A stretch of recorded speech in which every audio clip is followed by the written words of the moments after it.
The MK1 beta is finally over. Here is my review of the gameplay, the fatalities, the characters, ranking them in a tier list, and just overall the pros and cons of the beta. If you want to catch me live, I'm mostly live on TikTok and Twitch, more or less TikTok because the engagement there is way better.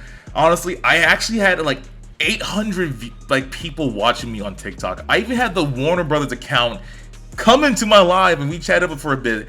They love them some Johnny Cage, but it was just an overall amazing experience to stream Mortal Kombat 1 during the weekend, and I can't wait to do it more often when the game finally drops. But with that out of the way, let's hop into the review of the beta. So I'm gonna start with the pros. Combat speed is great. It's like a mix of like X, really gameplay speed, either X or 9. I can't forget which one is the faster game of the two.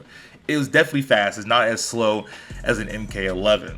MK11 was like that slow, but it was a drastic difference. Graphics are better than ever. NetherRealm does not cease to undersell with the graphics. I mean, the fatalities, the special moves, the animations, and all that shit like that. Fluid as ever, graphically updated as forever. Definitely play it on a next-gen console. Oh wait, you can only play it on a next-gen console. Don't play it on Switch, you will be disappointed. Just saying. Fatalities, bloody. They're just bloody, okay? Not really much to say there. They are a bloody mess, and I am all here for it. I'm telling you what, man, my character be drenched in blood. Literally drenched, and I love it. Those music. Who is composing the soundtrack? Because you guys need a raise. Please give them a raise. The score in these cutscenes, I like these cutscenes in these stages in the main menu is just you can't describe it. It's just heavenly, man. Straight up heavenly. Another pro is the move sets for everybody is long. It's vast because they implemented the aerial combos, so that adds onto it too. There's just so much that you can do, so much mix-up options if you remember your strings, honestly. I feel like any character can just be good in this game. Even though we didn't have the full roster, I feel like there just wouldn't be like a bottom tier character. Everybody will be at a appropriate B tier or like that. There's just a lot of options for them pretty much with this huge ass with this huge ass move set, and that brings in parity because anybody can win now. Hopefully anybody can win. Hopefully there's no trash ass character, but that's just my hopes and dreams.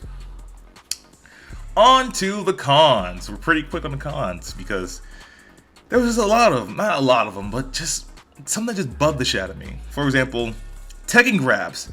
I fucking hate Tekken grabs in this game because it's so complicated. Because NetherRealm games, it's either a forward throw or a back throw. And when you have to guess the throw because it's a 50-50 throw, and you have to just tech it. How do you take grabs? It's it's the hardest thing to do. And everybody in the online beta they grab their fucking asses off. I was a part of it too, because I was forced to. So I'm like, well, neutral, all right, I'm gonna go for a grab. And wow, yeah, you could just duck the grab, but so it's hard to even, figure out when the grab is coming, especially if you're fighting Sub-Zero, because Sub-Zero has overheads. So if you duck the grab, which you have to do, the crouch to duck it, the overhead is an overhead. And it goes into a really long and damaging combo. But Sub-Zero also has lows. So you have to block the lows, and they're 2 hits.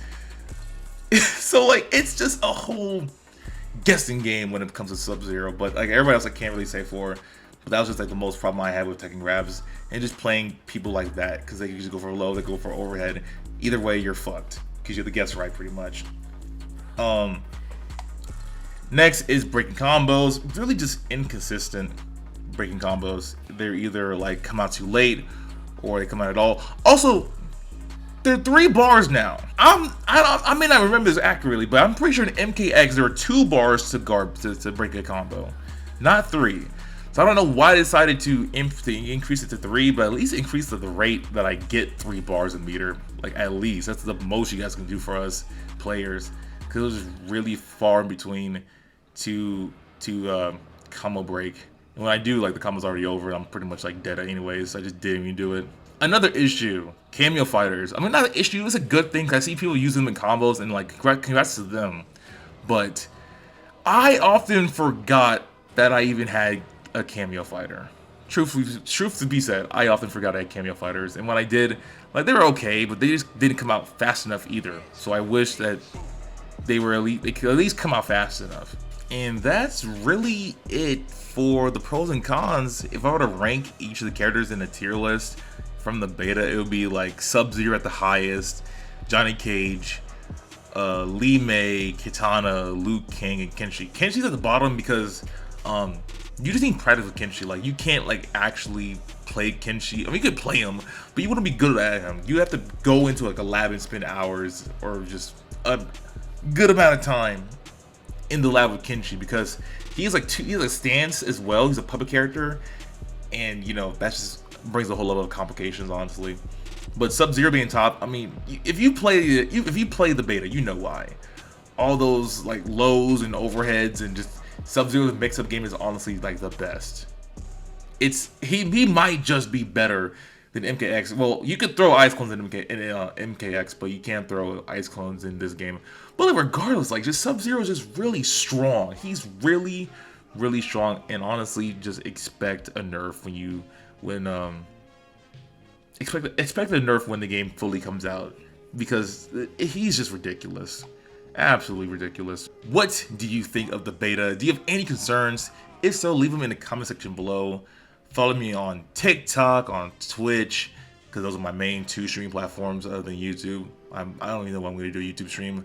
But I will catch you all later. Peace.